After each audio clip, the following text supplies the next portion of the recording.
Bon, allez, je vous propose qu'on fasse démarrer cette émission. Je ne sais pas si dans le coaching player, Jocal est là. Est-ce que quelqu'un le voit? Je suis pas certain qu'il soit là d'ailleurs. Là, j'étais plus sur le coaching player. Non, il est pas là. Bon, bah alors on va lancer le décompte traditionnel sans lui. Je ne sais pas qui veut le lancer. Tiens, je vois un musicien dans le chat que je connais un petit peu. C'est Chobus. Et Chobus, qui est bassiste d'ailleurs, devrait lui pouvoir nous faire un décompte à peu près en place du décompte traditionnel. Tu es prêt, mon cher Chobus? Tu veux prendre cette tâche en main? Alors un décompte de combien? Ben comme on fait pour un 4x4 traditionnel. Non, pas 5, Freak Lover. Là tu nous laisses parler entre musiciens. Là. Non, justement, pas 5. Non, pas un 5-4. Non, un 4x4 traditionnel. Comme on lance un rock'n'roll, on y va. Allez, on le fait ensemble, Chobus. C'est parti. Allez, 4 3 2 1. Calling Station numéro 51, c'est parti.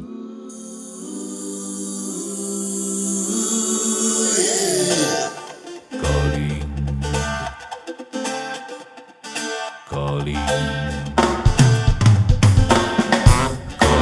Station.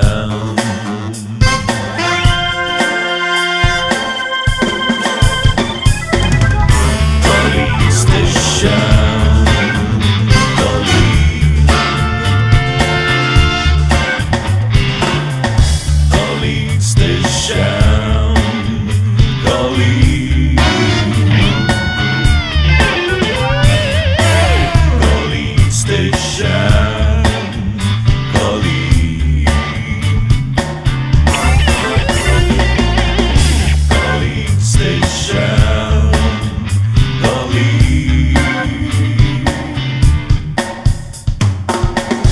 Voilà, Calling Station numéro 51, c'est donc parti. Bonsoir à toutes, bonsoir à tous, j'espère que vous allez bien. Alors Mike qui est avec moi ce soir, tu le sais, hein, et Dieu aussi sait qu'on a vu de drôles d'oiseaux dans cette émission, mais c'est bien la première fois qu'on a un super panda. C'est vrai, non? Hein? Oui, allez, je vais faire semblant de rire. Allez, d'accord. Bon, oui. Bon, comme vous avez pu le lire sur la news, notre invité ce soir, c'est le Super Panda. Le Super Panda, alias Alexis. Bonsoir Alexis, bonsoir le Super Panda. Bonsoir. Est-ce que tu vas bien? Très bien, je viens de me réveiller, un peu fatigué, mais ça va. Voilà, alors on précise, hein, pour ceux qui n'auraient pas lu la news, que tu es en direct de Las Vegas. Exactement. Voilà, puisque tu participes en ce moment même, on est dans cette série consacrée au championnat du monde, tu participes bien sûr au WSOP, et si tu es là, c'est que il y a une raison, tu as fait une petite performance qui est pas dégueulasse comme on dit. T'es passé assez près d'un bracelet. Tu vas nous dire d'ailleurs ce que tu as fait. Assez près d'un bracelet, je pense pas, mais d'une bonne table finale et d'un bon gain, ouais, plutôt. J'ai fait 11e sur un event de No Limit Hold'em, au buy-in de $2 500. Voilà, c'était l'event 36. Donc 11e, oui, t'es tout près de la TF. Bon, après, on sait pas ce qui peut se passer en TF. T'es quand même pas loin du bracelet parce qu'il y avait quand même beaucoup de monde, hein. À l'entrée, il y avait je sais plus combien de personnes, mais enfin bon. Il y avait 1700 joueurs. Eh oui, voilà. Donc, bon, c'est quand même une grosse perf, quoi. C'est ce qu'on appelle un deep run, hein. Ouais. Ouais, voilà. Est-ce que tu as eu le temps quand même, on s'excuse de t'appeler si tôt, mais nous, l'émission en France est à 21h30. Est-ce que tu as eu le temps de prendre un petit café? Pas du tout, mais c'est pas grave. Oh, d'accord. Bon, le Super Panda, t'es pas tout à fait un inconnu, puisque je me souviens, moi, très bien de toi lors de l'émission qui était consacrée à Gauthier et Théo. nos stagiaires de choc, dans laquelle tu étais présent d'ailleurs dans le chat et tu avais posé des questions à ces deux animaux. On avait fait une émission très sympathique avec eux et on s'était d'ailleurs, si tu t'en souviens, un peu amusé. Et en fait, je crois que tu es un copain de Théo, c'est ça, non? En fait, c'est tous les deux de très bons amis à moi. Ouais, tous les deux. Ouais. J'ai rencontré Théo lors d'une partie de poker entre amis et Gauthier dans le cadre de mes études. Et en fait, les deux se connaissent grâce à moi. D'accord. Ah, ouais. Et finalement, ils ont intégré la même école de commerce. Donc, ah, d'accord. Alors, tu étais du côté aussi du nord de la France, toi? Ouais, je suis de Lille à l'origine. De Lille, ouais, c'est ça, ouais, comme les deux. Ouais, ouais. Bon, bah, très bien. Bon, alors, bienvenue à toi. Hein. Tu préfères que je t'appelle Alexis ou le Super Panda? Puisque tu es connu online, d'ailleurs, avec ce pseudo-là, c'est ça, hein, le Super Panda?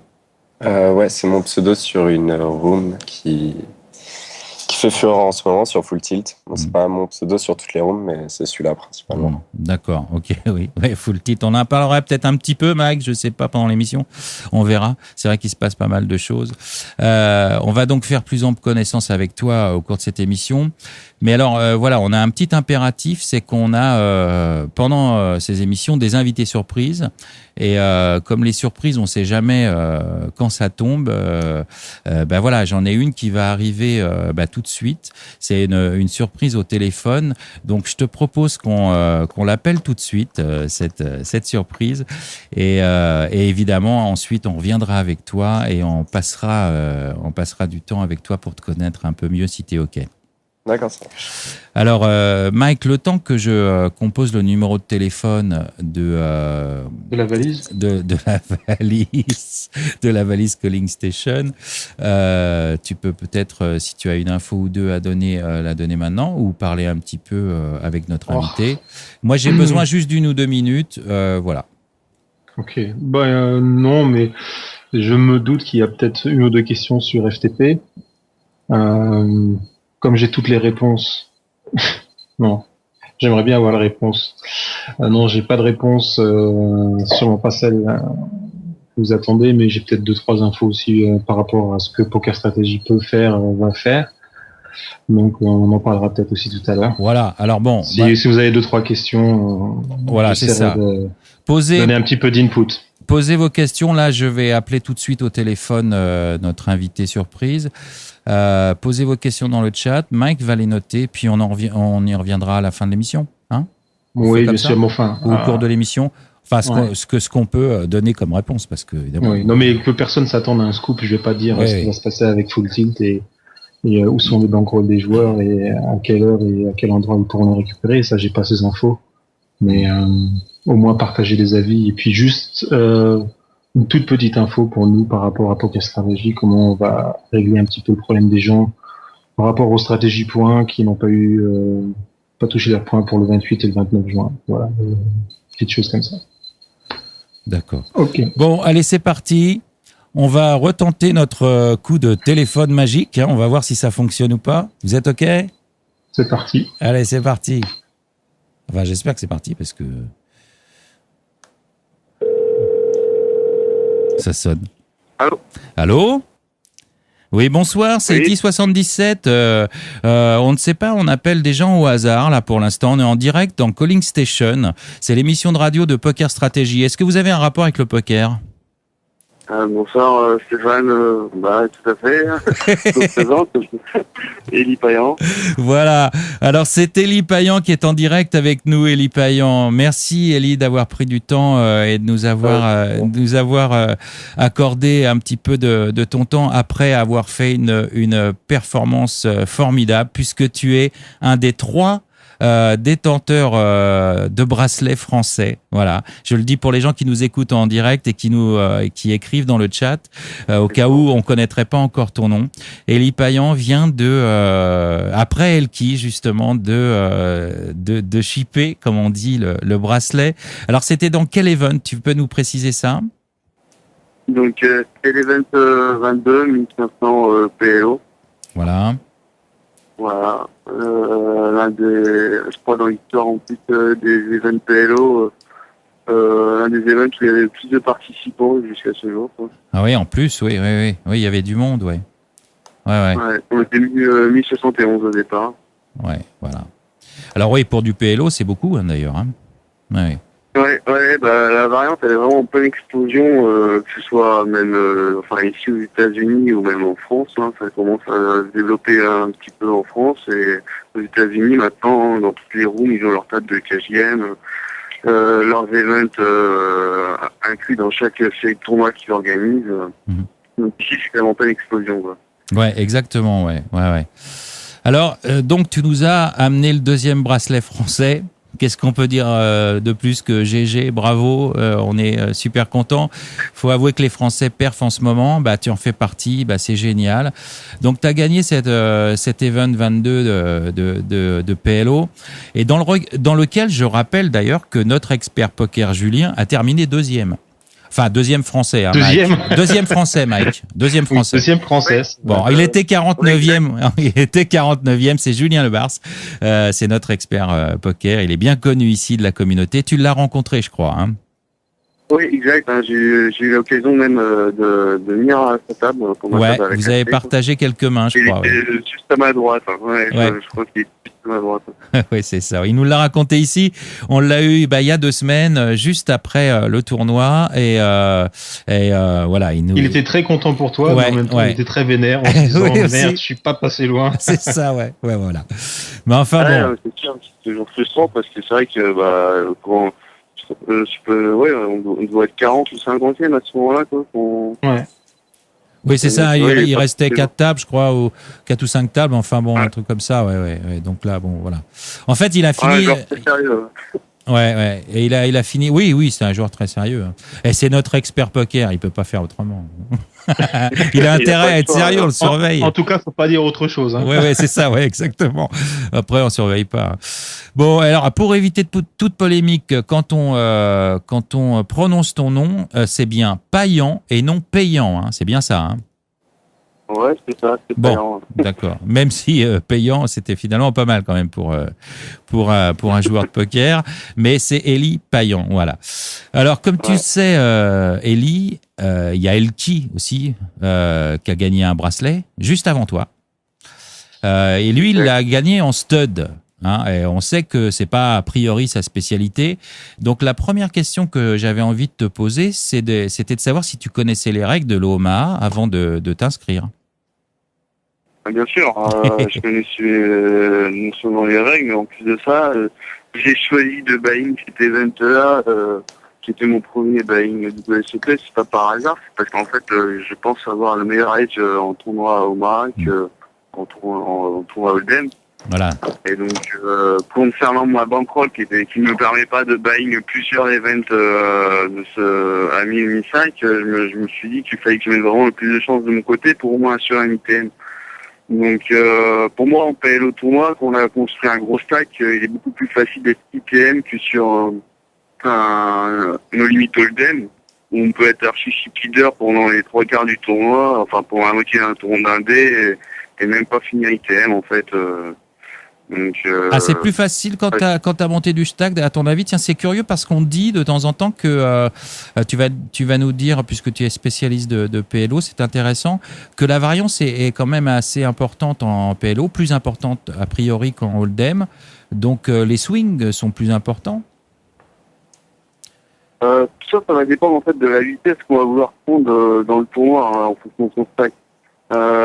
Parce que une fois qu'on a monté vraiment un gros stack je parle en tournoi, parce qu'en KGM il est évident que t'as rien à voir, hein, c'est vraiment différent. Le PLO faut une plus grosse bankroll pour jouer en KGM, mais en tournoi une fois qu'on a monté un gros stack, il suffit vraiment de gérer sa vitesse vraiment pour atteindre l'objectif qu'on désire en fait. Hein. D'accord. Et à partir de là, pour moi, ça me paraît, c'est beaucoup plus accessible de faire un ITM en PLO qu'on a un gros stack que de faire un ITM en Hold'em qu'on a un gros caddie. Parce que quoi qu'il arrive, quand on arrive près de la bulle en Hold'em, il y a des gros coups qui sont, il y a des gros coups de gambling pré-flop sur des 50-50, enfin 60-40, même 80-20, même si tous.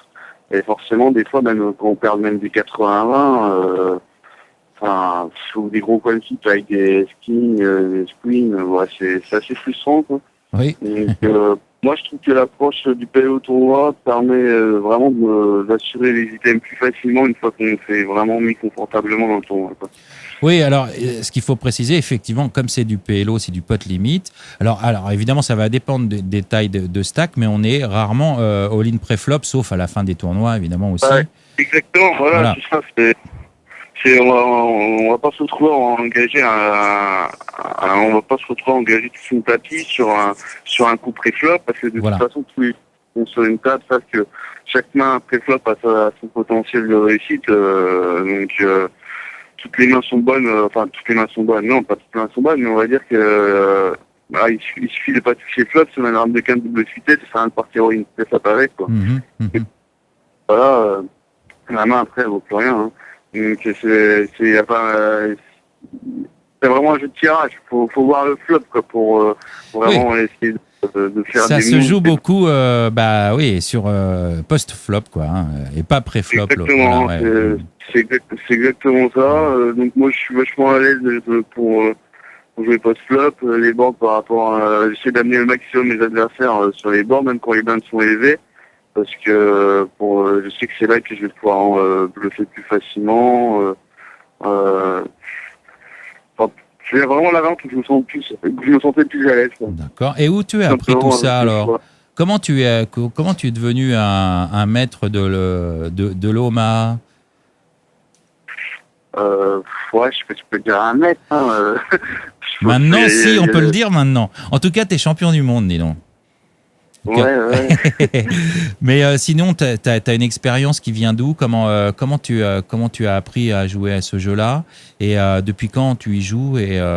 Parce que tu es professionnel. J'ai vraiment appris à jouer à ce jeu-là en fait en faisant des parties de cash game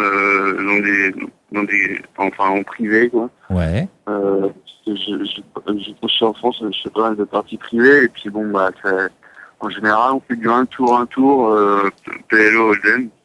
D'accord. Donc forcément c'est comme ça que je suis tombé un peu amoureux du PLO. Et après j'ai découvert la partie tournoi. Alors ça va prendre pas mal d'entre vous. J'ai découvert la partie tournoi tout simplement en allant participer à des free rolls en fait dans mon club de la ville où j'habite à Orléans. D'accord. Saint-Orléans Poker Club. Ah oui, très bien, mais tu peux le citer ton club, ouais. C'est là où j'étais mes débuts en fait. Hein. Et moi, quand j'ai un week-end où je sais pas quoi faire, pour moi c'est un plaisir d'aller jouer là-haut et de voir les gens avec qui j'ai évolué dans le poker. Dis donc, ils doivent être vachement contents, ça a dû être la fête là-bas, non, à Orléans ?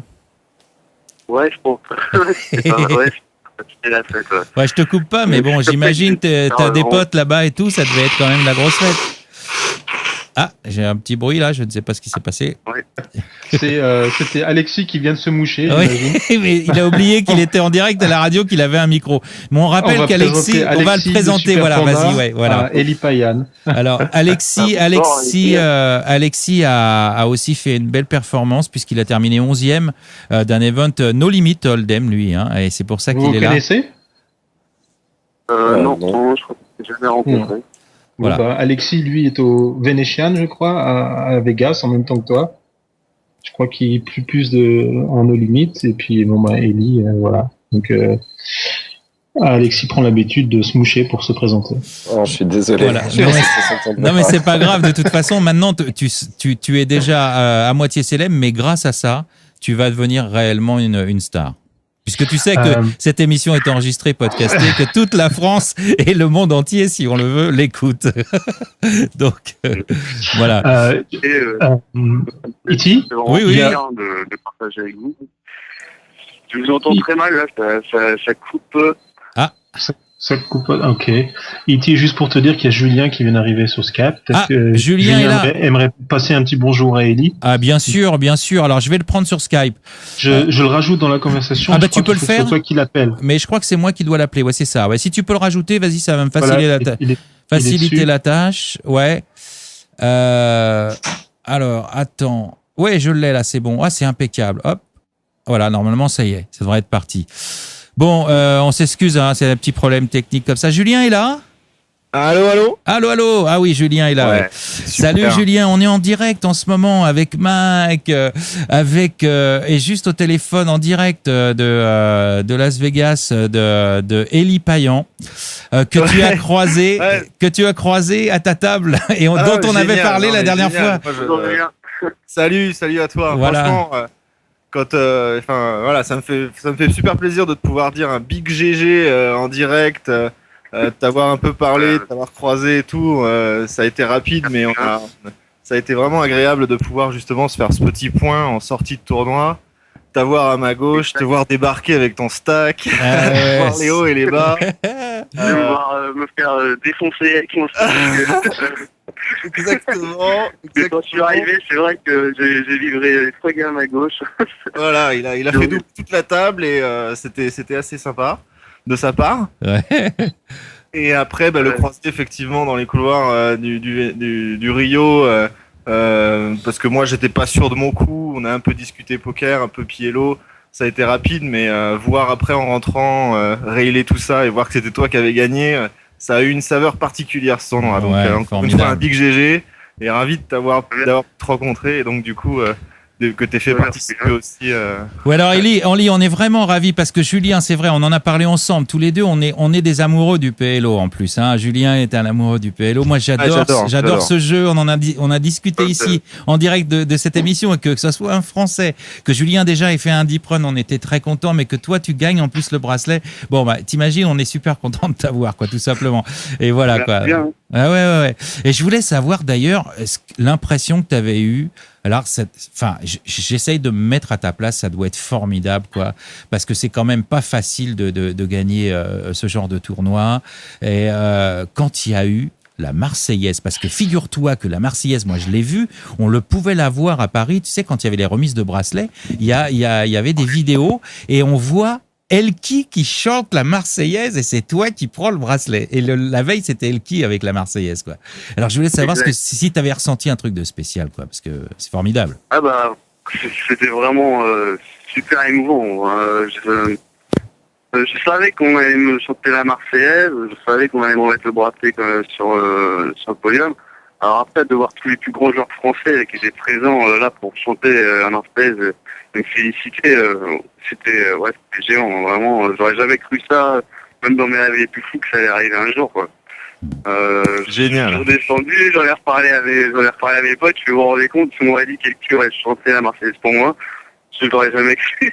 C'est des histoires rigolantes, quoi. C'est extraordinaire, oui. Ouais, ça le fait. Ah, ça le fait, comme on dit, ouais, c'est ça, ouais. Ouais, ça le fait. Ouais. Et on peut voir, est-ce qu'on peut voir un peu avec Julien, puisque lui, il a partagé le même tournoi que toi, est-ce que savoir comment tu t'es senti dans le tournoi en général, est-ce que tu y as cru? Bon, tu sais que tu nous l'as dit, j'y vais, j'ai un edge, j'y vais, ok, bon, ça, ok.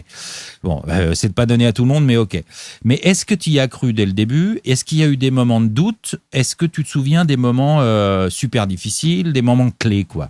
Et Julien peut aussi peut-être nous parler de son propre tournoi en même temps. Moi, je vous avais déjà fait un petit peu un résumé, mais c'est vrai qu'Élie, quand il est arrivé à la table, moi, j'y croyais quand je voyais son stack. Hein. Je me disais, bon, mince, qu'il arrive à ma gauche, là. Ouais, c'est ça, lui. Moi, je suis en train de galérer avec mes 6-7 blindes à savoir comment je vais faire pour survivre. J'ai un monster stack qui arrive à ma gauche. Je me suis dit, lui, il doit y croire, et moi, je suis en train d'en chier, quoi. Bon, après, il a doublé tout le monde, donc je me suis dit, finalement, moi, je vais y croire. Je pense que c'est plutôt après au day 2 que Élie a dû sentir qu'il se passait des choses. Et oui, souviens-toi, Julien, on en avait parlé et on le voyait. Nous, on a vu que l'ATF et on voyait des swings, énormes, quoi. Alors, j'aimerais bien qu'il nous en parle un petit peu de tout ça. Ouais, on t'a vu, mais swinger, mais alors prendre devenir chip leader, avoir 3 blindes, en avoir, Comment t'as géré ça une fois qu'on est parti de la table là, et comment t'as géré cette table là? Quand toi, Julien, t'as quitté la table, c'est sûr que c'était un peu juste avant la pause. T'as bien vu, hein, t'es parti, j'étais vraiment game short, hein, donc là, j'ai refait un gros changement de vitesse, c'est-à-dire que je mets en PLO quand je fais un changement de vitesse, c'est-à-dire que j'ai joué vraiment dans les blindes, jack, top, bouton, et puis je vais plutôt avoir tendance à folder vraiment des gros monstres, c'est UTG. C'est genre UTG, je vais limper après AA, TK pour en fait essayer de 3 bêtes all-in sur un autre 13. Mais sinon, ouais, quand c'est comme ça, j'essaie de jouer un maximum dans les blindes parce que déjà, quand on joue dans les blindes, comme il y a pas mal de limpers, ça nous permet de toucher éventuellement un flop. En plus de ça, après, si on a le gars au bouton qui va se mettre à rest, qui donne la fold, on va pouvoir jouer en heads-up. Et une fois qu'on joue en heads-up en PLO, c'est assez facile de bluffer un coup en premier de parole, hein, parce que qu'on a un short, même si on est un gros tapis, qu'on a un short strike en premier de parole qui va pète le flop, bah là, c'est maintenant, faut une main ou quoi pour repot all-in, hein. Donc en général, le bluff est beaucoup plus facile à ce moment-là. Même en mode short strike, ça m'arrivait de bluffer vraiment des coups en heads-up, en premier de parole, quoi. Et alors, juste une petite réflexion dans le chat que je vais relever, parce que tu vas pouvoir y répondre, mais tu y as répondu d'ailleurs. C'est Ro qui dit Limp, AA, UTG, pas bien. Mais on n'est pas en no limit hold'em, attention. Attention, on est en PLO, ça n'a rien à voir. Et puis, il vient de l'expliquer, il est short stack. Et le jeu de short stack, c'est pas le même. Exactement. Et oui, c'est très très bien joué. Mais c'est vrai que tu veux qu'un en PLO, c'est que tous les joueurs hold'em qui sont focalisés vraiment trop sur le hold'em qui viennent en PLO, mais ils se font vraiment éclater par les joueurs de PLO, ouais. Parce que ils ont des réflexes hold'em qui n'ont strictement rien à voir avec le PLO. Ça va être dans la manière de jouer leur main pré-flop. Ça va être au niveau de jouer leur main par rapport à leur position. Et après de attaquer des flops sur des flops qui vont être à multiple tirage, donc 2 joueurs, alors que le gars il va faire un pot alors qu'il va juste avoir As en main, quoi, mais alors qu'il est parti pour vraiment détruire son stack à ce moment-là. Oui, il va jouer contre 40 out sur 2 joueurs. Voilà, c'est ça. Et ça, c'est à ma finale, j'ai eu un très bon joueur de Hold'em, c'était Sawyer, qui était sûrement celui qui avait le plus gros palmarès de nous tous, parce que j'avais checké les palmarès de tout le monde. Mais Sawyer, c'est pas un joueur de PLO, quoi. Moi, j'ai vu partir en carnaval avec des mains très flop en PLO. Il nous a tous inquiétés. Alors, je n'en revenais pas. Non, mais ouais. Je fais comment il est arrivé là, alors que franchement, je respecte vraiment son palmarès parce que je reste pas là à suivre. Enfin, il était énorme. C'est pas sa spécialité. T'étais meilleur. J'ai vu faire des moves en PLO pré-flop, payé, je crois, il a payé, il y a 3 bêtes, il y en a un qui lui 4 bêtes potes, il lui reste 200K derrière, et il repote derrière avec As, 10, Roi, je crois. Ouais, mais il croyait battre quoi à ce moment-là, pré-flop. L'autre, il retrouve des As, bien sûr, et puis, ça, c'est parce que c'est un genre de Hold'em, c'est pas un genre de PLO, quoi. Et ils ont du mal, des fois, il y a des bons joueurs de Hold'em, ils ont du mal à assimiler que tout est complètement différent en fonction des mains, des positions, que c'est un jeu de tirage aussi, que même si tu avais une super belle main que t'as pas touché le flop, si t'es contre 3 joueurs, bah ça sert à rien de donc bête le flop, parce que de toute façon t'es forcément attrapé, quoi. Oui. Donc c'est vraiment une approche différente qui fait que forcément j'ai tendance à limiter beaucoup pré-flop, parce que de toute façon moi ce que je veux c'est que je vais pas flop mes adversaires, parce que c'est là que je vais avoir le meilleur edge sur eux, je pense. Donc, c'est vrai qu'on m'a posé des questions sur les forums, mais même en HU, je limpais en fait au bouton. Mais c'était tout simplement parce que moi, mon adversaire, je voulais pas lui laisser une chance de me repote pré-flop à tapis ou trop cher pour faire gonfler un pot qui me permettrait pas après de jouer le board, quoi. Voilà. Parce que le problème, c'est que quand le pot il va être gros, on va arriver sur un board avec si pré-flop c'est repote, pote, que c'est parti par là à construire des gros pots. Après, pour jouer un board, c'est encore beaucoup plus compliqué parce que on va se retrouver vite fait sur le terrain à engager voir son tapis, quoi. Et moi, je veux surtout pas en arriver là parce que je veux toujours je veux pouvoir gagner des coups ou faire un coup en étant encore bien dans mon HU ou mon tournoi, quoi. Contrôler, bien sûr, ouais. Et il y a une exception. Iti, je suis désolé, c'est le moment là où je dois intervenir. Oui, vas-y, au contraire, oui. Parce que j'écoute Ellie, il raconte des choses très intéressantes. Il y a Julien qui vient d'arriver et je suis obligé de demander à Julien pourquoi Ellie n'est pas encore engagée comme coach Omaha au Poker Stratégie. Donc, parce que je le prends sur Skype après. Ok, d'accord, voilà.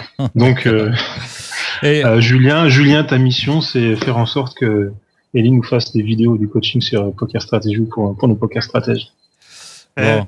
C'est noté. Ok, alors vous verrez ça en privé, les gars. Mais c'est vrai que ça nous ferait plaisir. Parce que je sais pas si je serais un bon coach au niveau technique.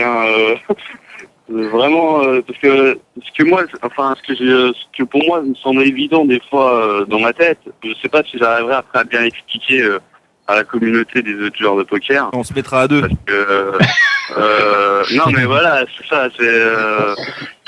Professeur, ça reste quand même quelque chose, je pense, vraiment d'à part. On peut avoir entre guillemets, comment dire, je sais pas d'expliquer, mais ce qui nous semble évident pour un joueur de poker ne peut pas l'être forcément pour tout le monde. Et après, à expliquer avec des mots simples, c'est une autre histoire, je pense. Bien sûr, c'est un Il faut exercice. savoir aussi, ce que je rajouterais, c'est que par rapport à justement notre expérience en live, et c'est vraiment génial.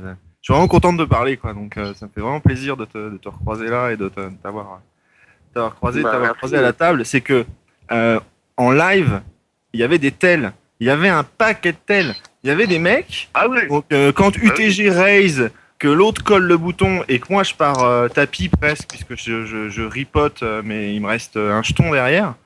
Manque de peau pour moi, et je pense que ça joue contre moi à ce moment-là, c'est que pas UTG mais le bouton, mais genre il souffle, il est là, ah putain, vénère et tout, il me ripote. Et du coup, UTG qui est chip leader, il sait que l'autre va pas jouer derrière, quoi. Mais on est quand même au deuxième jour d'un tournoi, au WSOP, tout ce que vous voulez, quoi. Et les mecs, ça les dérange pas de dire ah putain, il ripote, et tu sais que lui de toute façon il est hors jeu, quoi. Il est déjà out, quoi. Donc à ce niveau-là, c'est fou. Et il y en a pas. Non, mais moi c'est ça que je trouve fabuleux dans les WSOP. Hein. Je sais que l'année prochaine, vraiment quand je vais revenir ici, je vais essayer de jouer le maximum tous les events en 1000-2000 $, parce que vraiment c'est quand même vraiment fiché, quoi. Une fois qu'on a monté un stack, c'est une partie de plaisir, hein, c'est une promenade. Hein. Le but c'est de réussir à monter un stack. On monte un stack, après on a fait vraiment 70% du travail, parce que c'est vraiment le niveau il est vraiment, pour connaître que le niveau il est vraiment faible. Moi, on était encore 20 joueurs, on était en demi, mais ce que tu viens de me raconter là, j'ai eu le droit à des scénarios comme ça aussi en demi-finale, quoi. J'ai eu le droit à des scénarios comme ça en demi-finale. Donc moi, je texte à mes potes, je leur donne des infos, alors comment c'est le niveau, ça se refaire, ça va être plus dur, tout ça. Je fais là, oui, ça va être plus dur, effectivement, on arrive en demi-finale. En fin de compte, une demi-heure après, je renvoie un texto à un pote, je dis non, en fait, c'est le même carnaval. C'est toujours pareil. Ah ouais, carrément. Ouais, j'avais l'impression à ma table que les mecs venaient en tournoi PLO, c'est un peu la pause. Ils ont fait tous les tournois No Limit, ils ont grindé online, c'est beaucoup des joueurs internet qui ont gagné plusieurs centaines de milliers de dollars online. Et ça se voyait, ils jouaient le PLO là parce que c'était cool, ça changeait un peu de leur train-train des 40 tournois de No Limit Hold'em qu'ils vont faire. Et du coup, c'était un peu ambiance plage, quoi.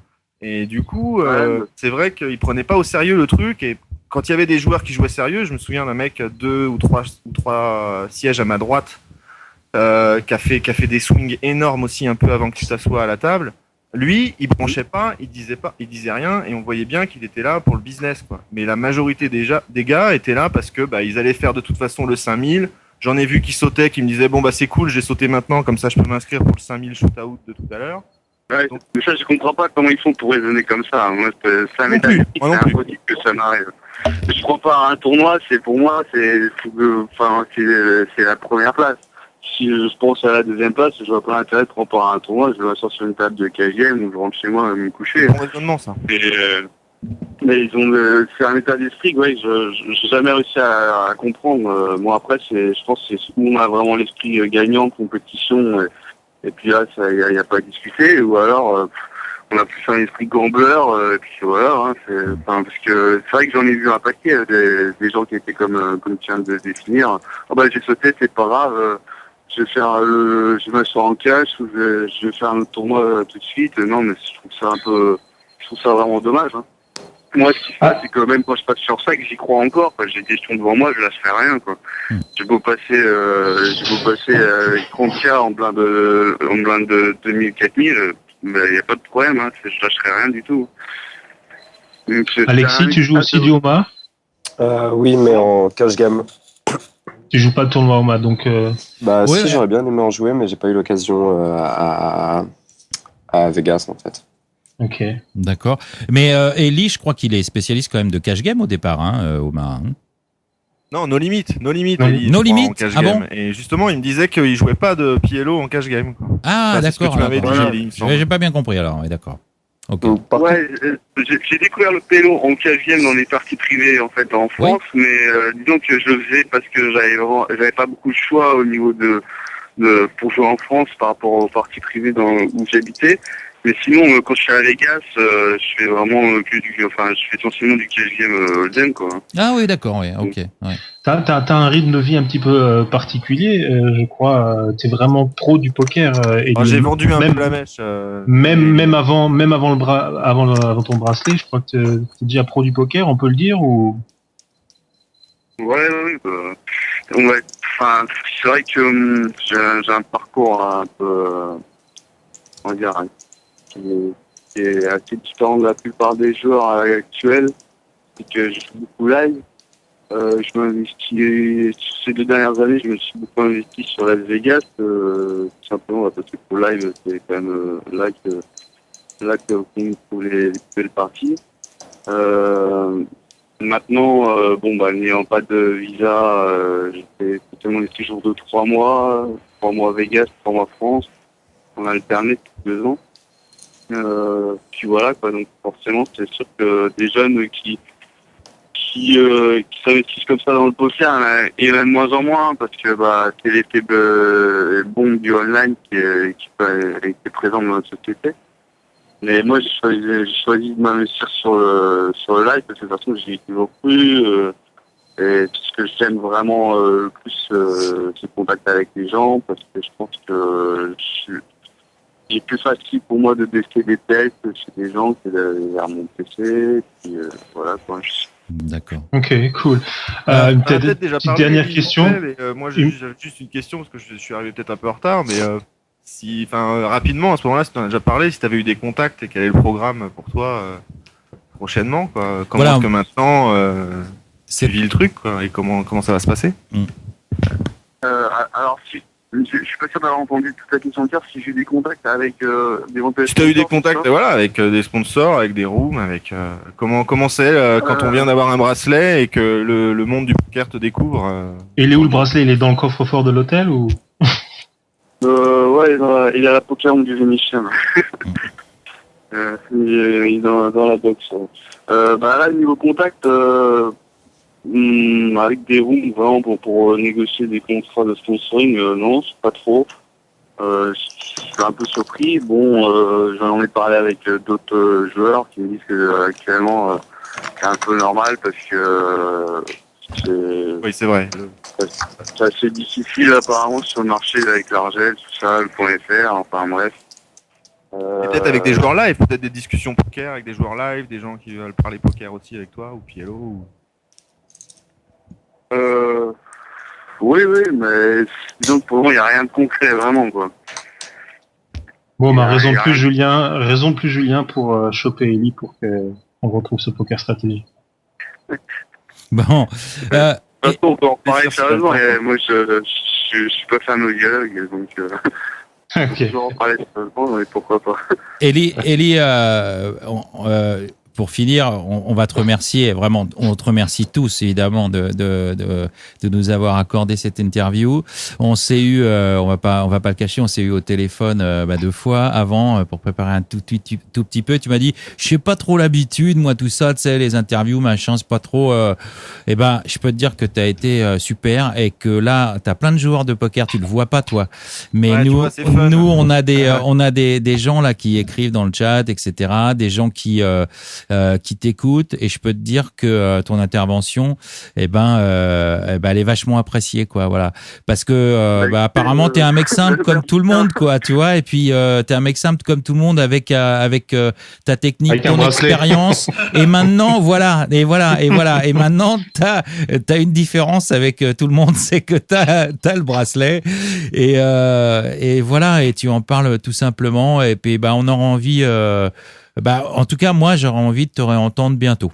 Voilà, c'est tout ce que je peux te dire. Écoute, Stéphane, merci bien. Je suis content que ce soit bien passé parce que franchement, je sais. C'est la première fois que je fais du direct et j'avais encore j'ai plus suivi la pression je sais. sur ma table. C'est pour ça ouais, je le sais. C'est pour ça que je me permets de te le dire aussi à tout le monde. On est en direct, c'est pas grave. On est aussi, c'est pas parce qu'on est champion du monde ou je ne sais pas quoi qu'on n'est pas un homme et qu'on n'a pas aussi des sensibilités, etc. Et une appréhension quand on n'a pas l'habitude d'un exercice tel qu'il soit. Exactement, et voilà.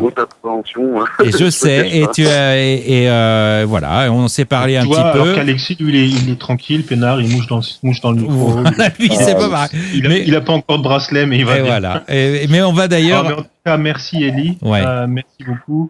Merci à toi. Ça fait vraiment plaisir. Je vais être sûr que on aura contact et je vais pouvoir parler de tout ça.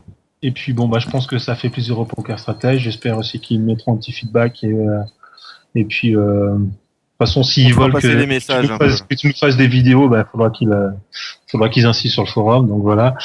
Et puis, merci. Bon séjour à Vegas. Et puis, tu vas jouer d'autres events, je pense. Tu vas essayer de shipper un deuxième bracelet.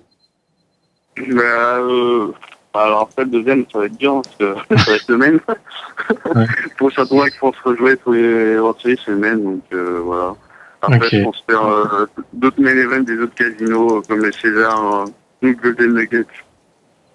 Voilà. Bonne chance en tout cas. Tu vas monter de stake en cash game? Merci aux éditeurs. Hein. Comment? Tu vas monter de stake en cash game?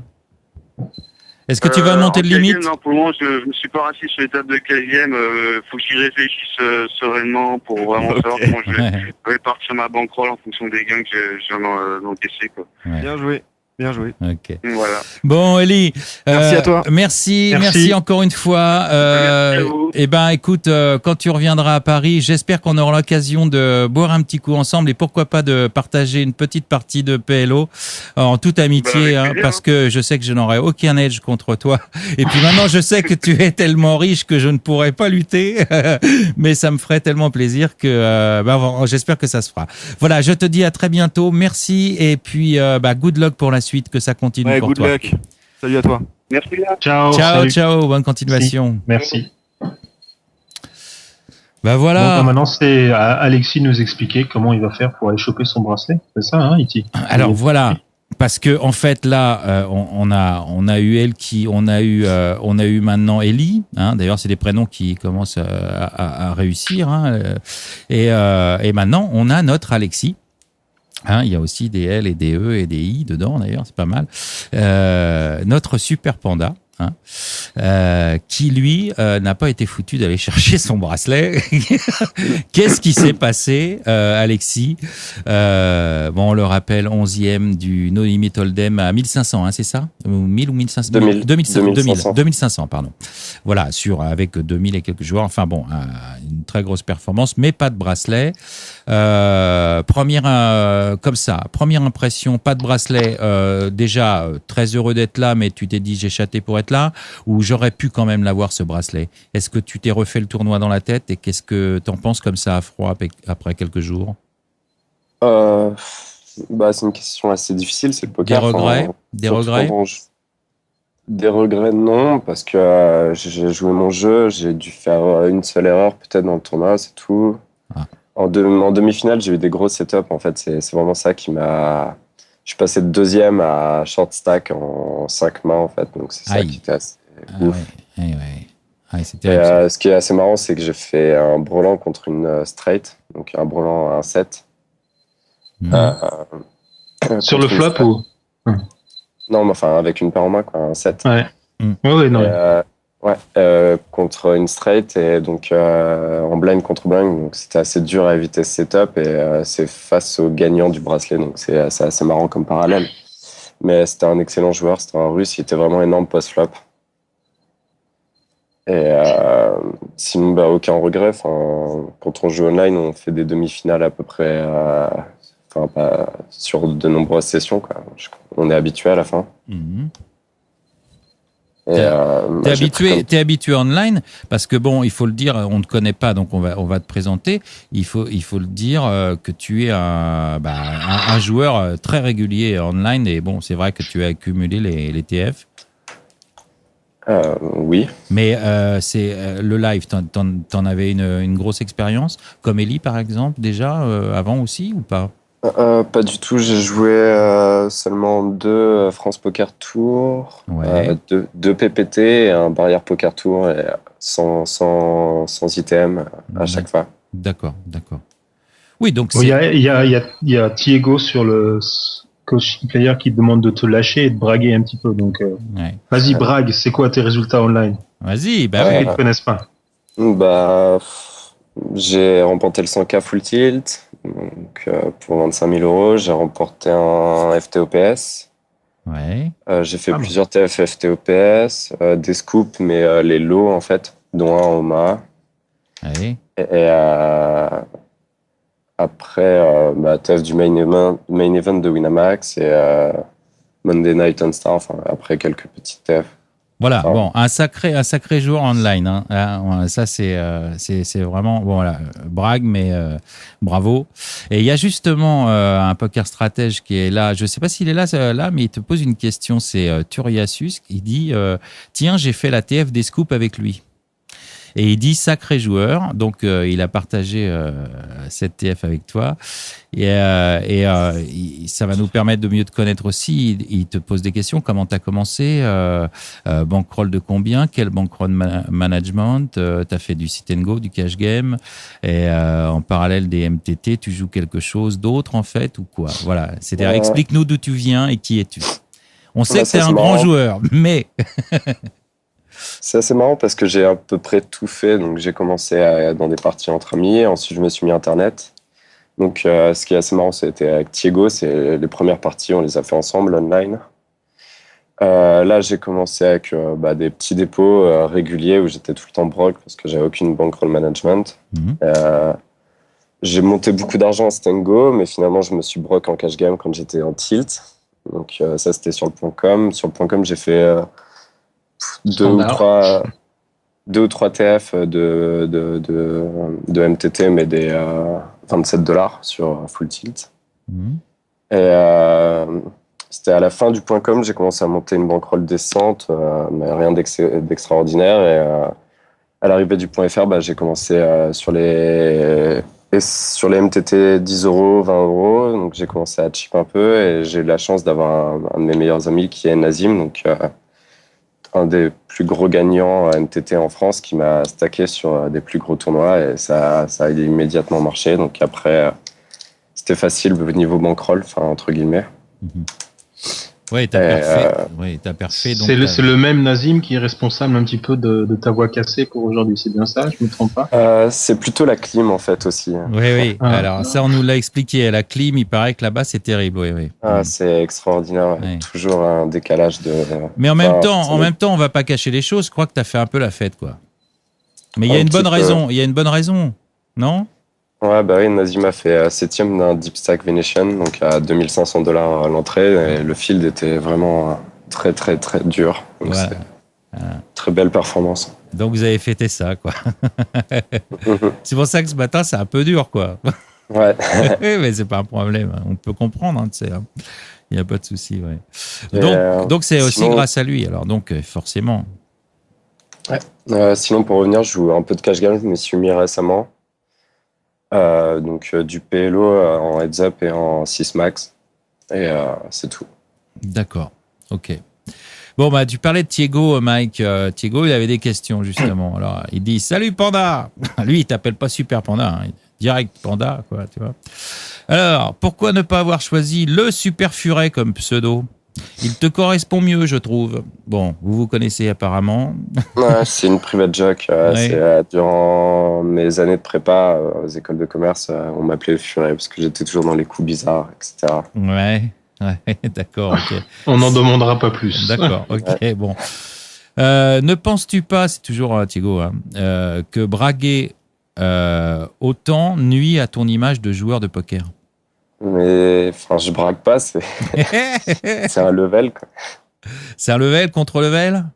Ouais, je sais pas. Ouais. À une époque peut-être, mais maintenant j'en ai pas l'impression. À ton avis, qui level l'autre? Moi, je le level mieux. Non, t'es sûr? Ouais, c'est sûr. Ok. Comment utilises-tu, c'est toujours des questions de Thiago, hein? Comment utilises-tu ton image de séducteur à la table? Ça, c'est pareil, c'est un level. Ouais, mais ça, tu devrais pas le dire. Normalement, tu devrais dire, ça, c'est trop facile, c'est naturel, quoi. Je sais pas. Enfin... mais justement, je braque pas, donc j'en viens à la dernière question. Ok. Tu viens de te faire leveler. Eh ouais, voilà, exactement. Est-ce vraiment sérieux d'avoir annulé le 10K 600 pour aller faire du shopping à Vegas? Alors ça, je sais pas si c'est vrai, si c'est un autre level. Non, ça c'est vrai, mais enfin, cette fois-ci, c'est moi qui me suis level. Enfin, il était 2 jours après mon cash et je me suis dit que j'allais le jouer. J'avais des stackers, mais je me suis réveillé le matin. Je me suis dit que j'allais vraiment passer un sale moment à la table et que j'aurais aucun edge, donc je l'ai annulé et puis je suis parti me balader sur Vegas, comme j'avais pas encore eu l'occasion de le faire. D'accord. Bon, ok. Et petite question stratégique, c'est sa dernière question. 5 joueurs à tapis, dont 3 qui sont à peu près au même stack que toi. Tu retournes les as, call ou fold? Je snap. Tu snaps, normal. Voilà. Bon, tu vois, Thiago, je pense qu'il a bien répondu. Bon, alors on a d'autres questions pour toi. Il y a Sharkaf aussi. Il me semble que tu le connais aussi. C'est Théo. Et il commence, voilà, c'est Théo. Il commence par Salut Panda, lui aussi, hein, il t'appelle par un diminutif, hein, c'est qu'il te connaît bien, ça, on le voit tout de suite. As-tu joué un gros pot avec les Snowmans? Alors, je sais pas ce que c'est, tu vas nous expliquer. C'est le nom avec des. Les 8. Ouais, c'est la paire de 8, c'est le nom américain. Oui, bon, je savais pas ça, oui. Ça devrait lui faire plaisir parce que j'ai fait, je crois, 2 brelans avec les Snowmen depuis que je suis à Vegas, dans mon tournoi WSOP. Bien. Alors, il dit si oui, donc oui. As-tu fait la danse appropriée? J'ai pas eu l'occasion, non. Enfin, j'avais pas la volonté de faire le cinéma autour de la table. Ouais, t'as pas osé, plutôt, ouais. Tu bragues, mais t'es un peu timide, quoi, finalement, quand même. Je suis très timide. Ouais, d'accord. Ouais. Bon, et toujours lui, c'est quoi le plus tiltant? Buster aux portes de l'ATF ou ne pas avoir été pris à Schema Nice ou Nice avec tes potes, plutôt?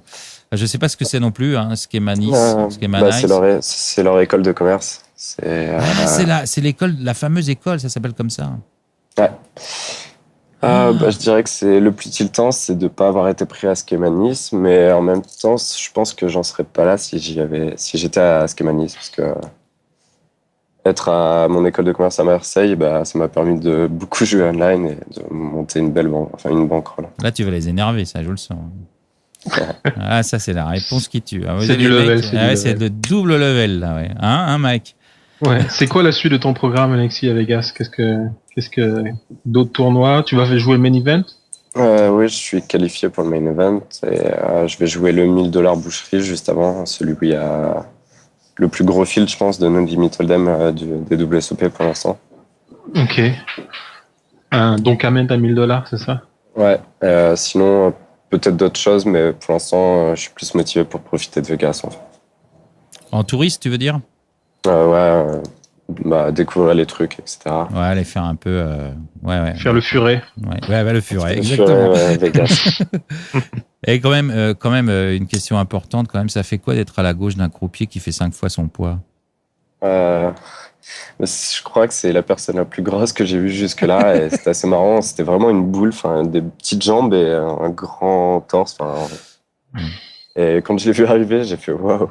C'était vraiment sick. Ouais, impressionnant, ouais. D'accord. Et il y a des questions aussi de Fowan. Alors Fowan, tu dois le croiser, j'imagine, parce que c'était un joueur quand même de MTT. Et je pense que vous êtes croisés sur les tables, parce qu'il est habitué aussi des TF, lui, hein, et des Deep Run. Ouais. Je l'ai croisé au France Poker Series à Paris. Ah oui, aussi, effectivement. C'était je crois que sa première, d'ailleurs, expérience en live, il me semble bien. Ouais. Alors, il dit Yo Panda, lui. Aussi, c'est pareil, il te connaît. Hein. Alors, sur quels critères peut-on intégrer la NL Team? Si je porte un jogging comme Nazim, j'ai mes chances? D'abord, je vais présenter la NL Team. Enfin, c'est une petite entité qu'on a créée un peu vite fait pour l'instant, mais qui regroupe d'excellents joueurs. Donc, il y a Nazim, Frenchfish29, qui est un très très très bon joueur MTT online. Et Musical PJ aussi, qui a fait des grosses TF online et en live. Et le jogging, je sais pas trop, faudrait voir. Bon, apparemment, il était intéressé éventuellement. Apparemment, hein, j'en sais rien. Hein. On verra. Vous verrez ça ensemble. Ok, donc c'est une team. Mais vous travaillez ensemble ou vous faites des choses, je veux dire, en dehors de ça, parce qu'on peut faire des teams de copains comme ça, mais est-ce que vous faites des sessions review, des choses comme ça? Vous partagez des buy-in ou des choses comme ça? Je ne sais pas. On parle souvent de main ensemble. Sinon, dès qu'on a l'occasion de jouer ensemble, les sessions du dimanche, on le fait, notamment avec d'autres amis aussi. Bien. Et on se stack, mais c'est plus du gamble. C'est plutôt des petits paris et on swap aussi beaucoup. Oui, d'accord. Ouais. Est-ce que tu travailles ton poker régulièrement? Franchement, pas assez, je pense. Pour l'instant, j'ai jamais fait quasiment de session review sur Internet. Mais en général, je me rends compte vite après un coup que je l'ai mal joué, est-ce que j'ai mal joué. Donc, je le regarde sur le moment et je me dis, je vois mes leaks en fait. D'accord. Ok. Encore un petit brag, quoi. Tu le vois tout de suite. C'est comment le PLO en live? C'est toujours for one. Il te reste quoi comme event à play hormis le main event aussi? La deuxième question qu'il aura. Ce sera sa dernière. Et le PLO en live? C'est chiant parce que c'est en full ring, donc il y a tout le monde qui limp. T'as beau essayer de 10 oreilles au bouton, t'as encore 5 payeurs, donc tu peux pas. Le flop, s'il est pas dry, tu peux pas arracher le coup. Je suis habitué au 6 max et ça change beaucoup. Et pour l'instant, j'ai perdu 3 caves, je crois. Enfin, 3 caves, c'est rien. Ça reste de l'argent. Oui, bien sûr, mais bon. Oui, mais Iti, c'est exactement pour ça que ton approche du poker est un peu différente. D'accord. Bon, sinon Vegas, tu vas rejouer des events et tu vas rejouer le main event? J'ai déjà répondu, je vais jouer le 1K et le main event. Ouais. Ça, c'est l'âge, ça, moi. C'est à cause de mon âge, ça. Je répète 2 fois les questions en général, si je les ai pas entendues la première fois. Voilà. C'est comme ça. Et sinon, tu vas jouer le main event et tu vas jouer d'autres events. C'est juste pour te sauver la mise. Je me montre solidaire. Merci, Mike. Oui, je te précise que c'est mon chef, hein, donc forcément, lui, il est encore plus vieux que moi. Donc, t'imagines. Oui, évidemment. Voilà. Et il te souhaite évidemment, for one, good luck pour la suite. Ce qu'on va faire d'ailleurs. Quels sont tes projets au niveau poker déjà à court terme et puis éventuellement à long terme, tu comptes en vivre pendant combien d'années? J'en vis. Je suis étudiant actuellement encore, donc. Mais t'as plein d'argent maintenant. Bon, t'as perdu 3 caves en PLO, ok, mais. Non, mais en fait, pour revenir, c'était à mon avis sur l'échantillon en live, ça doit faire pas énormément de mains et donc c'est beaucoup sur le nombre de mains jouées, je pense. Enfin, bref. Mes projets poker, je sais pas, il y a quelques jours, je me disais encore que j'allais terminer mes études et faire 1 an de poker, une année sabbatique poker et voir où ça me mène. Ouais. Mais je sais pas, là, je vois le point .fr qui commence à dégringoler, etc. Je me dis que ça va être de plus en plus dur de faire de l'argent, etc. Donc, je sais pas, on va voir comment le poker évolue et après, j'essaierai de m'adapter. Ouais. Mais j'ai toujours rêvé d'être professionnel, donc... si je peux y arriver, ce serait vraiment bien. D'accord. Bon, là, c'est bien. Si tu te prends une année sabbatique, en plus, comme tu as pris un petit peu d'argent, etc., ça va te permettre de booster ta bankroll. Tu n'auras pas trop la pression. Tu vas pouvoir vraiment bien tester. C'est bien. Tu es dans les bonnes conditions, non? Oui. Ça reste pas suffisant pour jouer le live, mais de toute manière, online, c'est ce que je préfère online. Parce qu'en live, quand tu montes un stack, etc., c'est très agréable et tout ça, mais il y a toujours la frustration des jours où tu vois pas une main et t'as attendu toute une journée avant de bust sur un flip, quoi. Et c'est ça. Bah oui, ça, c'est le problème du temps. Hein. C'est pas le même sur Internet et en live. Ça, c'est clair. Ouais, Internet, t'as ton autre tournoi à côté et puis ou tes autres tournois à côté. Oui, surtout plusieurs autres à côté. Oui, ouais, des gens, oui, c'est sûr, des gens comme Alexis, comme Fowan, les gens qu'on cite ont l'habitude. D'ailleurs, on peut te le demander. Je pense que tu n'ouvres pas un seul tournoi le dimanche soir. Non, je vois tous les plus gros en fait. Voilà, donc ça peut se compter par dizaines, voire plus. Non, je joue que sur 3 rooms pour l'instant. Je pense que je vais m'inscrire sur d'autres maintenant, mais ça fait à peu près 8-10 tournois. Oui, une dizaine, ouais. Oui, mais voilà. Un bon dimanche, quoi, un programme dimanche bien rempli. Bon, en tout cas, Alexis, est-ce que je raconte qu'on a failli se rater? Non. Ouais, allez. Si, tu peux y aller. Raconte, Mike, je suis pas au courant, moi. Non, mais en fait, c'était ce matin, Alexis me contacte. Oh, Mike, désolé, j'ai raté l'émission. Vraiment, j'espère que c'est pas trop grave, mais j'étais complètement, j'ai raté. Et je dis, non, mais ça va, y a pas trop le feu, c'est dans 9 heures. Ouais. Donc, voilà, il s'était un petit peu trompé avec le décalage horaire et, donc, voilà. Je tenais déjà à le remercier d'avoir fait l'effort. Je sais que, on a discuté il y a quelques heures, donc je crois qu'il revenait d'avoir fait la fête, donc, voilà. Et puis, il a pensé à mettre son réveil et il l'a entendu. Donc, sympa, merci pour ça. Il n'y a pas de problème. Et puis, je te souhaite bonne chance pour la suite. Je t'en remercie. Mais à Vegas, en fait, on n'a jamais l'heure, on ne sait jamais à quel jour on est. C'est vraiment, c'est clair. Bizarre. Ouais, c'est même clair. Fait un peu exprès d'ailleurs, je pense, là-bas. C'est la vie du jeu. C'est ça. Il y a Sharkaf qui est plein de jalousie, qui demande dernière question. Où est-ce que tu as fait la fête cette nuit? C'était assez soft, c'était pas vraiment la fête, mais c'était room service dans la chambre. Dans la chambre. Vous avez vidé le minibar, quoi. Ouais. D'accord. Bon, c'est bien. Bon. Ok, merci Alexis, merci d'être passé. Ouais. On va te laisser peut-être te recoucher, j'en sais rien. Non, je pense que je vais prendre un petit déjeuner. Ok, petit déj. Okay, en tout cas, c'est gentil de nous avoir accordé un peu de temps. On sait que tu étais un peu naze et tout, et ça nous a fait plaisir. On te souhaite évidemment good luck pour la suite, hein, comme à tout le monde. Merci. Et puis, tu reviens si tu shippes le main event. Ouais, évidemment. Oui, il y a peu de chance, mais. Il y a peu de chance pour tout le monde, hein, ça c'est sûr. Allez, rendez-vous est pris si tu shippes le main event. En tout cas, voilà. Même la TF, on prend. Ok, salut Alexis, merci. Pour en revenir, vous alliez parler de full tilt normalement, non? T'as eu des questions, Mike? Ouais, alors. Écoute, je te dis au revoir, mais tu peux rester avec nous. Ouais, bien sûr. Non, mais oui, évidemment, Full Tilt, c'est un petit peu dans tous les esprits en ce moment ce qui se passe avec Full Tilt. Donc, comme on est en live et qu'il y a quelques personnes ici, je pense qu'il y aura peut-être 2-3 petites questions. Donc, voilà, on n'a pas plus d'informations que tout le monde.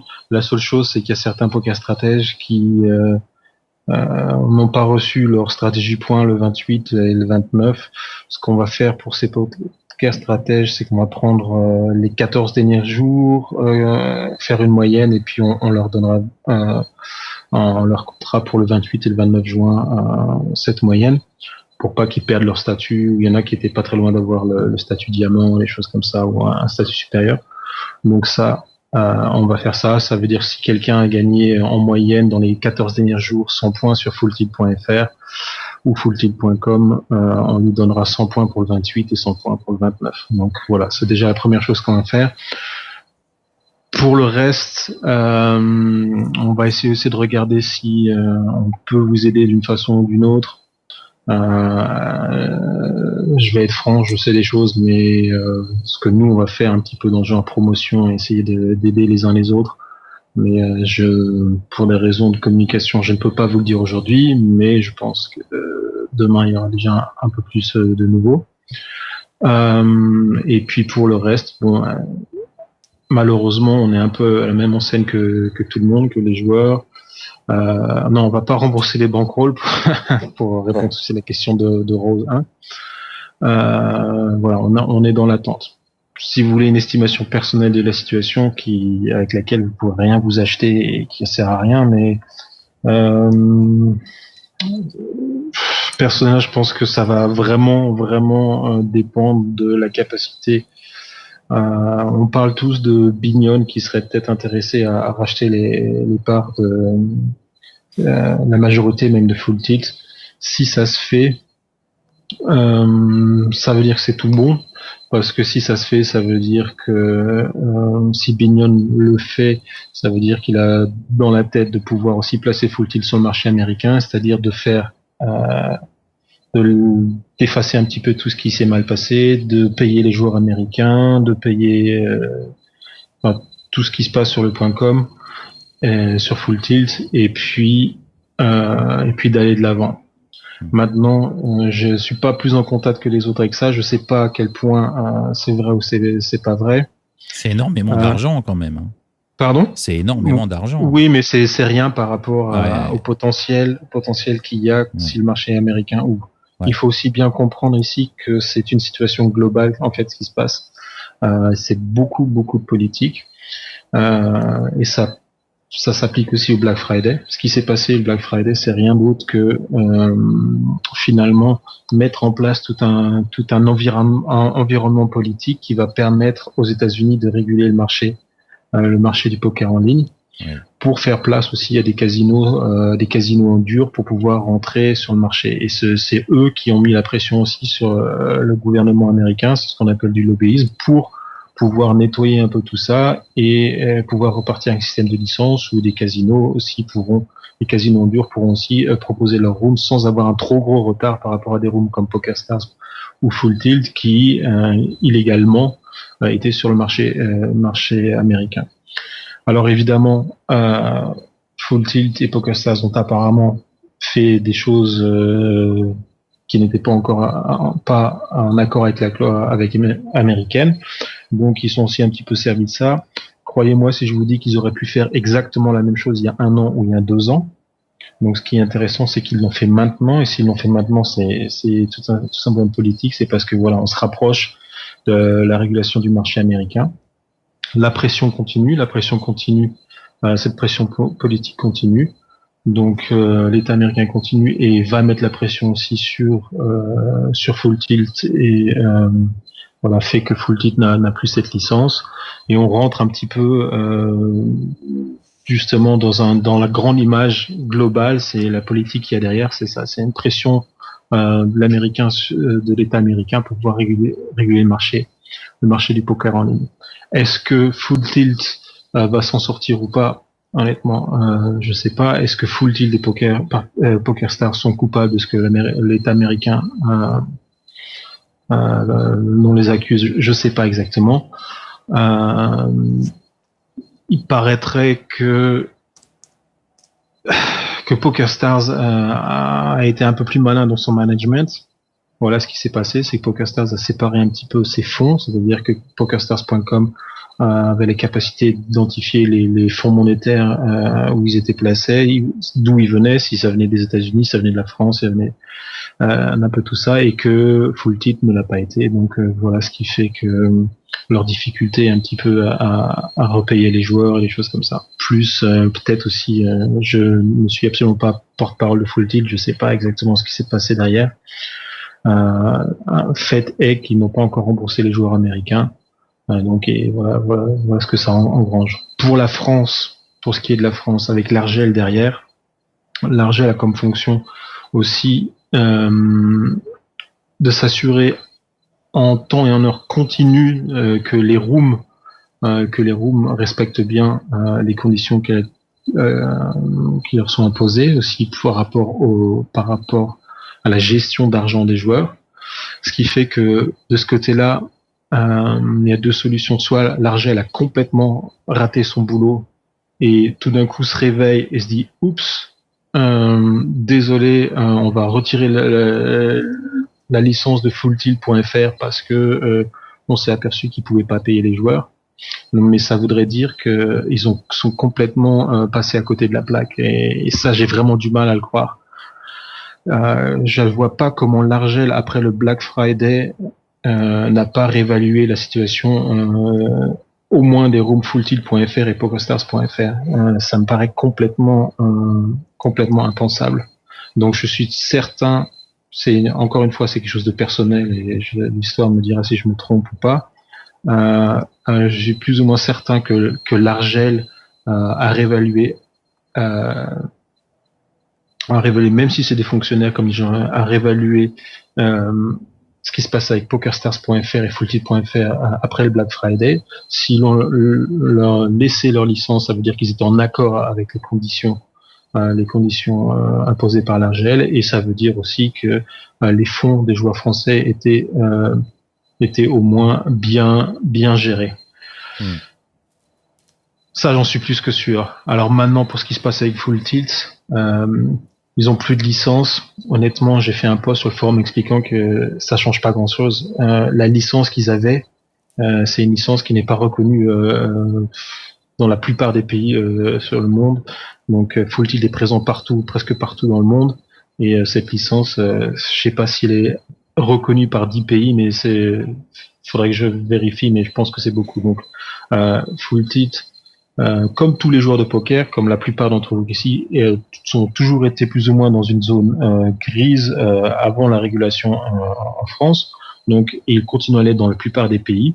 Et cette licence, c'était pas grand-chose, c'était juste tout simplement le droit dans un pays de pouvoir officiellement opérer en tant que room de poker, et puis de faire des gains avec les rooms de poker, d'être soumis à une certaine taxation et d'avoir les serveurs là-bas, tout ça. Donc la licence, c'est pas important. Ce qui est maintenant une information importante, c'est que les serveurs, apparemment, et ça c'est une faiblesse de Full Tilt par rapport à ça, les serveurs sont tous mélangés, les rooms sont tous mélangés, et ce qui fait que normalement fulltilt.com aurait pu être arrêté et fulltilt.fr aurait dû continuer. D'un point de vue technique, les serveurs sont gérés au même endroit, et voilà pourquoi le .fr a été stoppé pour l'instant. Donc le fulltilt.fr n'a pas été stoppé parce que l'argent n'est pas là ou autre chose. Fulltilt.fr a été stoppé, on pourrait dire pratiquement pour des raisons techniques à la suite justement de cette suppression de licence. Ça veut dire quoi? Ça veut dire que, comme tout le monde le sait, soit Full Tilt pourrait carrément relancer ses serveurs sans licence, c'est pas grave, soit prendre une licence ailleurs pour être plus ou moins sûr. Et puis on va voir à quelle vitesse ils peuvent relancer les serveurs français. Il y a quelqu'un sur le forum qui a marqué aussi, c'est une bonne leçon pour l'Argel, il faudra qu'ils imposent au room d'avoir les serveurs sur le sol français. J'ai expliqué que oui, c'est très bon. Je pense que ça n'a pas été fait tout simplement pour des raisons de coûts, des coûts de temps, des coûts d'argent. Le marché français a été régulé et il fallait que ça se passe vite. Et imposer aux rooms d'avoir les serveurs en France, ça voulait dire encore pour les rooms prendre de l'argent, investissement qui était énorme, et une perte de temps aussi. Ça n'aurait jamais pu être régulé dans ce point-là. Est-ce qu'ils peuvent le faire maintenant, imposer aux rooms d'avoir les serveurs en France? Ils peuvent le faire. S'ils le font, il faut aussi qu'ils soient capables de réduire un petit peu les taxations sur les rooms, parce que sinon on va arriver dans un modèle où ce sera rentable pour personne et même pas pour les rooms d'opérer sur le marché français. C'est bien ce qui fait peur là. Honnêtement, on est tous assez adultes pour savoir que oui, ça fait peur à certains, mais on comprend tous qu'il y a encore beaucoup d'argent à faire. Donc, à partir du moment où il y a beaucoup d'argent à faire, il y a quelqu'un qui le fera. Donc, qui s'appelle Full Tilt ou qui s'appelle autrement, je pense pas que le poker va disparaître. Donc, on est encore, il y a un an, on discutait déjà de ça, on parlait du futur du poker, et on disait déjà, enfin, moi je le disais déjà et certains le disaient aussi, de toute façon, le marché va être régulé, le poker va être régulé aussi d'un point de vue mondial, et on va arriver sur une consolidation du poker avec un nombre beaucoup plus réduit d'opérateurs. Voilà, et on y passe. Donc pour l'instant, c'est le tonnerre. Ça fait mal. Et on verra comment ça va se passer. Bon, bah c'est un petit peu le gros beans, mais bon, enfin, on va être à l'écoute de ce qui se passe. On verra bien. Ce qui est amusant, c'est effectivement si full tilt amusant entre guillemets évidemment. Ouais. Si fulltilt.fr n'arrive pas à régler cette histoire de serveur, évidemment l'Argel, c'est ce que disait le président de l'Argel. Moi, Vilotte. Vilotte. Je pense toujours à Violette, mais Vilotte. Oui, c'est pas loin. Voilà. C'est qu'effectivement, si si fulltilt n'arrive pas à rétablir son serveur, elle manque à ses devoirs de. Oui. Ah mais l'Argel a sommé, l'Argel a sommé fulltilt de rouvrir dans l'instant. Évidemment, parce que c'est pour ça que l'Argel est là, pour être sûr que le joueur à tout moment ait accès à ses fonds. Voilà. À partir du moment où fulltilt.fr n'est pas présent, l'Argel somme fulltilt de rouvrir ses services sous peine de suppression de la licence. Ça sonne un peu débile, il y en a qui sont là me dire ouais d'accord. Donc l'Argel menace fulltilt.fr de fermer fulltilt.fr s'il rouvre pas, donc c'est un peu bidon, mais techniquement c'est ça et c'est normal. Pour l'instant tout se passe bien. Ce qui va se passer évidemment, c'est il y a un laps de temps à passer. Alors le 26 juillet c'est la date pour écouter un petit peu, pour que fulltilt puisse défendre pour sa licence, mais il va se passer quelque chose avant, c'est sûr. Ouais. Donc voilà. Pour tous ceux qui craignent pour le bankroll, je ne peux pas me permettre de dire non, ça va bien se passer, ou non, c'est foutu. Je peux pas, au nom de Poker Strategy, je peux pas m'engager dans une direction ou pas. À mon avis personnel, je pense que ça devrait bien se passer pour fulltilt.fr, et je pense qu'en tout cas ça devrait beaucoup mieux se passer que pour les joueurs américains, justement parce qu'on a l'Argel qui est là. Ah oui, logiquement, oui. Et l'Argel devrait être garant, justement. Non, pas garant, mais normalement l'Argel devrait être garant d'avoir fait attention à ce qui se passe.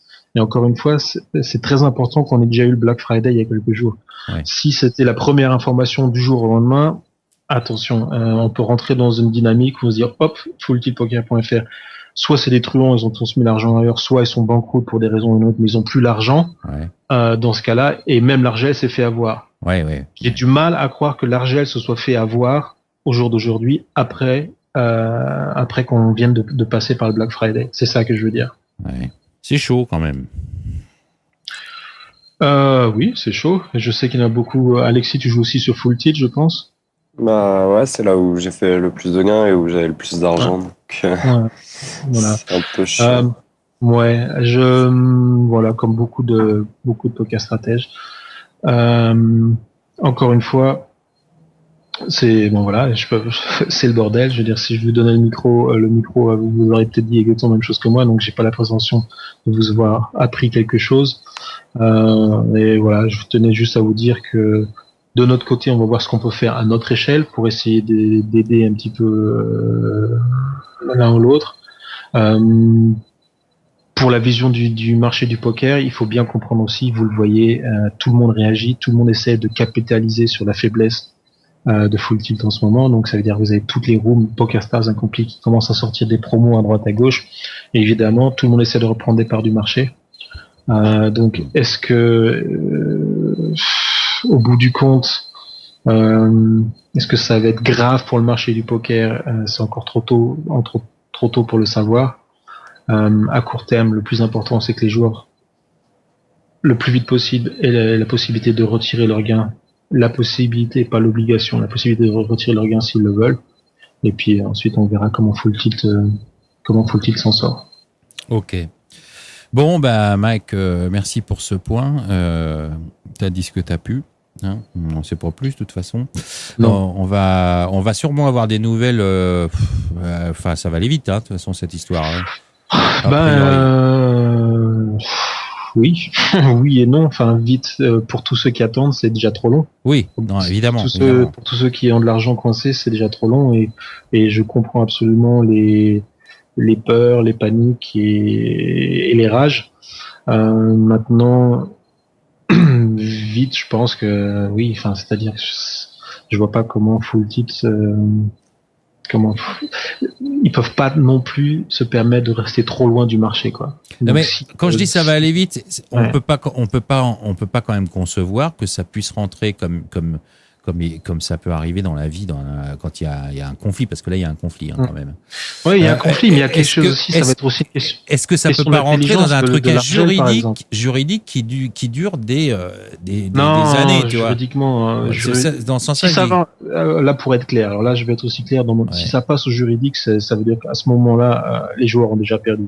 C'est pour ça que je dis ça. Si ça passe au juridique, ça part des mois, des années, ça c'est pas ce qu'on veut. Donc il faut être absolument sûr que Full Tilt veuille de nouveau actif et continue à être actif dans le monde du poker.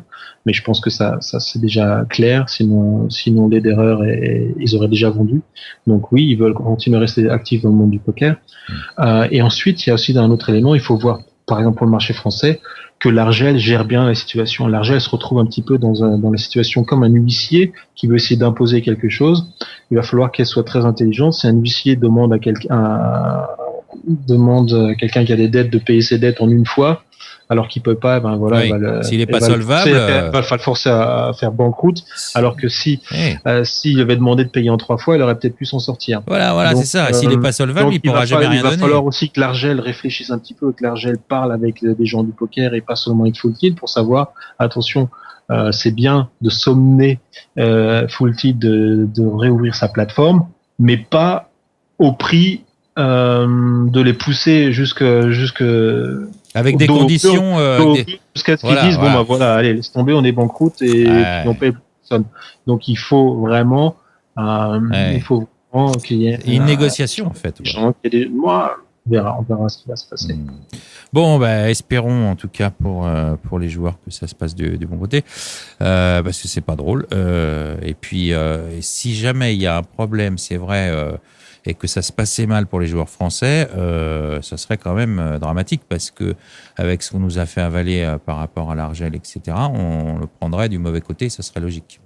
Non, ce serait.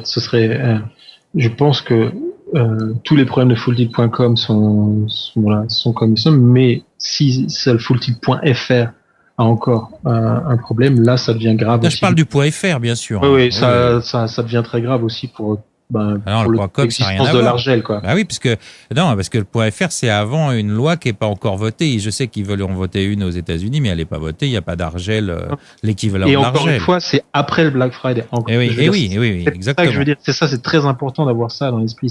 C'est que ça vient pas de nulle part et tout d'un coup, l'Argel qui vient dire, oups, excusez-nous, on a raté ça. Non, là, il n'y a pas d'excuse pour l'Argel. Voilà, c'est ça. Il n'y a aucune excuse pour l'Argel. Enfin, on parle bien du territoire français. C'est pour ça que je suis assez serein quant au bankroll des joueurs qui jouaient sur fulltilt.fr. D'accord. Bon, écoutez, on n'est pas sur des notes optimistes pour finir cette émission. Enfin, il fallait faire un petit point. Je pense que c'était utile. Je pense que tu as tout dit là-dessus. Ah oui, moi je pense. Enfin, j'ai pas dit grand-chose, mais. Non, mais je veux dire, bon. Je l'ai dit quand même. Tu peux pas en dire plus, c'est ça que je veux dire en même temps, quoi. Ouais. Voilà. Donc, la petite information pour que ça se finisse bien, c'est pour ceux qui étaient inquiets pour leur statut, qui manquaient des points, des choses comme ça. Voilà, c'est tout petit, c'est pas grand-chose, mais c'est un premier pas.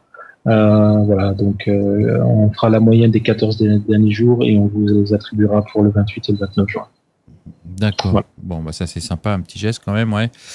On va mettre un terme à cette émission de Calling Station en remerciant évidemment, bien entendu, notre invité principal, le Super Panda, qui aura compris que c'était un level complet, qu'il n'y avait pas d'émission, évidemment, qu'on t'a fait lever pour rien. C'était évidemment une connerie, hein. C'était juste une idée de Théo et de Gauthier. Voilà, donc Calling Station, ça n'existe pas. Il a placé son level à Iti. Bon, alors je te rassure, Alexis, Iti est un gros bluffeur et là, il vient d'essayer d'en placer un. Oui, voilà. Je l'ai catch bluff. Il m'a catch. Tu l'as catch bluff. Il m'a catch en live. Et tu es bien à Vegas. Enfin, ça, on ne sait pas. Ça, il nous le dit. On n'en sait rien en réalité. Ok. Bon, merci. Non, mais merci sincèrement de t'être levé. C'était pas évident. Mais comme ça nous a permis de faire ta connaissance.